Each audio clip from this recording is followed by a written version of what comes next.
Assalamu alaikum students of class 6. How are you all? Welcome to the 7th lecture of SST. Students, today we are going to start a new chapter, that is chapter number 2, Weather and Climate. Open up your books at page number 9. Students, weather is the climatic condition of any area on any one day. And climate is the average condition of weather over a whole year. In a desert, there may be one day of showers, but this may be the only rain it gets during the year. अगर किसी desert में किसी एक दिन में बारिश हो जाती है और इट डज नॉट मीन कि उसका कोई रेनी वेदर हो गया या उसका कोई रेनी क्लाइमेट हो गया है। वो एक दिन की बारिश के बाद वो डेजर्ट ही रहता है, क्योंकि बहुत बहुत अरसे के बाद कभी डेजर्ट में रेन होती है। And in the Arctic region, during its short summer, there might be a few days when the temperature is quite high.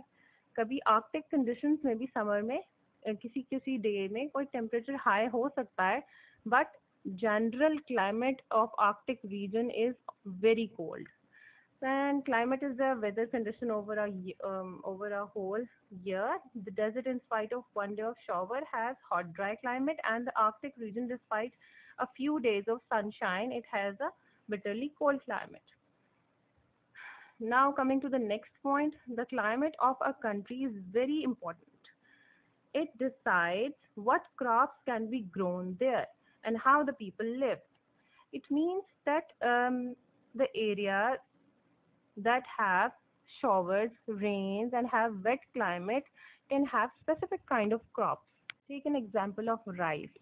Rice need warm climate, humid weather, बहुत ample water supply चाहिए होती है rice को. So the weather condition of a place that is wet, humid, and has warm sort of a climate is very suitable for the growth of rice. And other crops also, like wheat needs warm climate and fertile soil. So the areas with warm climate and fertile soil can have a very good growth of wheat. So students, there are some factors that decide the climatic condition of an area. अब हमने ये देखना है कि वो कौन कौन से फैक्टर्स हैं जो एक एरिया की क्लाइमेटिक कंडीशन को डिसाइड करते हैं कि वो कैसी होगी. So these factors are number 8, distance from the equator.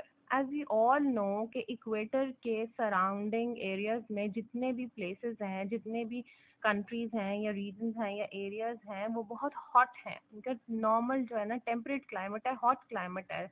Generally उनका 30 डिग्री सेंटीग्रेड तक रहता है और through out the year change नहीं होता. कभी ऐसा नहीं होता कि बहुत कोल्ड हो जाए या वेरिएशंस ऑफ टेम्परेचर और वेरिएशन ऑफ क्लाइमेट नहीं है इक्वेटर के करीब जो एरियाज हैं उनमें. So distance from equator. Normally, the closer we are to the equator, the warmer the and wetter it will be. Or at the north and south poles, it will be bitterly cold. Extreme जो portions हैं north poles और south poles, उन पे तो extreme weather हो सकता है, लेकिन center में equator के करीब जो areas हैं, उनमें normally जो है ना wetter और warmer climate होता है. सेकेंड फैक्टर आ जाता है altitude. This is the height of a place above sea level. Sea level से जितना कोई एरिया हाई होता चला जाएगा उसका क्लाइमेटिक कंडीशन कोल्ड होती जाएगी. The higher we are the colder it is. Mount Kilimanjaro 5200 meters high is almost right on the equator, yet its top is covered with snow all the year round. मैं आपको picture दिखाती हूँ mount Kilimanjaro की. Kenya में ये एक mountain है जिसका नाम माउंट किलिमंजारो है और इसका बिल्कुल इक्वेटर से बहुत करीब है इसका एरिया. और इक्वेटर से करीब होने के बावजूद बात यह है कि इसकी टॉप जो है वो हमेशा स्नो से कवर्ड रहती है. और 100 किलोमीटर से भी कम के फासले पर जो माउंट किलिमंजारो से दूर कीनिया के प्लेन एरियाज आते हैं उनमें ओवरऑल सारे साल 30 डिग्री सेंटीग्रेड तक टेम्परेचर रहता है, जो कि एक वार्म टेम्परेचर है इक्वेटर की नियरनेस के इफेक्ट के ऊपर. लेकिन क्योंकि माउंट किलिमंजारो की हाइट बहुत ज़्यादा है 5200 किलोमीटर, तो उसकी वजह से इसके ऊपर कोल्ड टेम्परेचर रहता है और सारा साल इसकी पीक स्नो से कवर्ड रहती है. Okay, students, coming to the third part, that is the proximity, that is nearness to the sea. समंदर से करीब जो एरियाज होते हैं, ये हम लोगों ने बहुत दफ़ा सुना भी है, हमारे कराची में भी, क्योंकि हमारे कोस्टल एरियाज हैं, सी साइड है कराची में. The temperature of the ocean does not vary much from summer to winter. The areas near ocean, उनका भी टेम्परेट एनवायरनमेंट रहता है. Usually the sea keeps places near the coast cooler in summer and milder in winter than those in the interior of large countries. अब ये temperature chart इन्होंने नीचे दिखाए हुए हैं, कराची का, लाहौर का और साइबेरिया का. साइबेरिया आर्कटिक कंडीशंस में है, साइबेरिया बहुत कोल्ड एरिया है. कराची हमारा कोस्टल एरियाज में आता है. जनवरी में 18 डिग्रीज, जुलाई में 31 डिग्रीज. तो ये हमारे टेम्परेचर नॉर्मल रहता है कराची में, ना समर में बहुत ज़्यादा हॉट होता है और ना विंटर में बहुत ज़्यादा कोल्ड. तो नियरनेस टू द सी की वजह से भी एरियाज का क्लाइमेट चेंज होता है, और इन एरियाज में नॉर्मली समर्स और विंटर्स एक्सट्रीम टेम्परेचर पर नहीं जाती, नॉर्मल वेदर रहता है. Now coming to the next part, that is the ocean currents. Students, ocean currents वो वेव्स और वो एयर प्रेशर है जो किसी ओशन के ऊपर बिल्डअप होता है, तो उनको हम लोग ओशन करंट्स बोलते हैं. Ocean currents in some part of the world, ocean currents also affect temperature.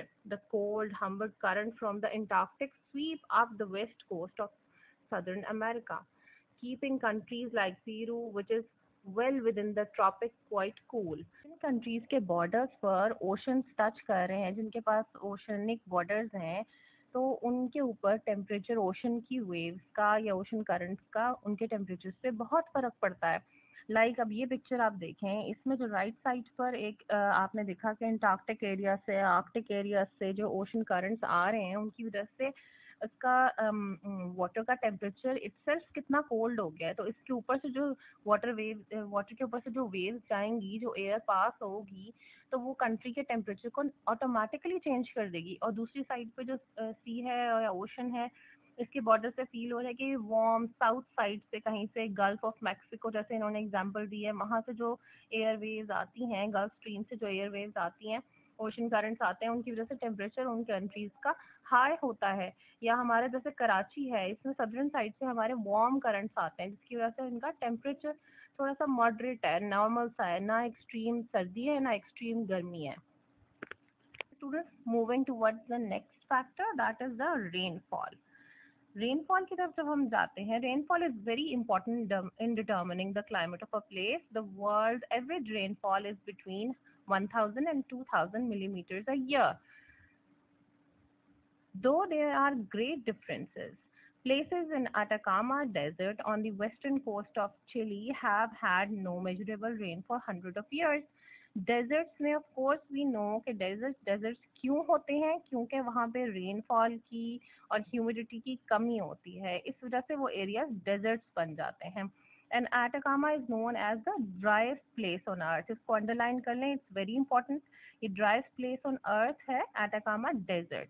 And on the other hand, Cherrapunji in Assam had 22,990 millimeters of rain in 1 year in 1861. This is still the world record. अब आप सोचें कितनी ज़्यादा rain होगी, जहाँ पे average rainfall जो है 1000 से 2000 मिलीमीटर्स है, तो चिरापुंजी का जो वर्ल्ड रिकॉर्ड है that is 22,990 millimetres of rainfall.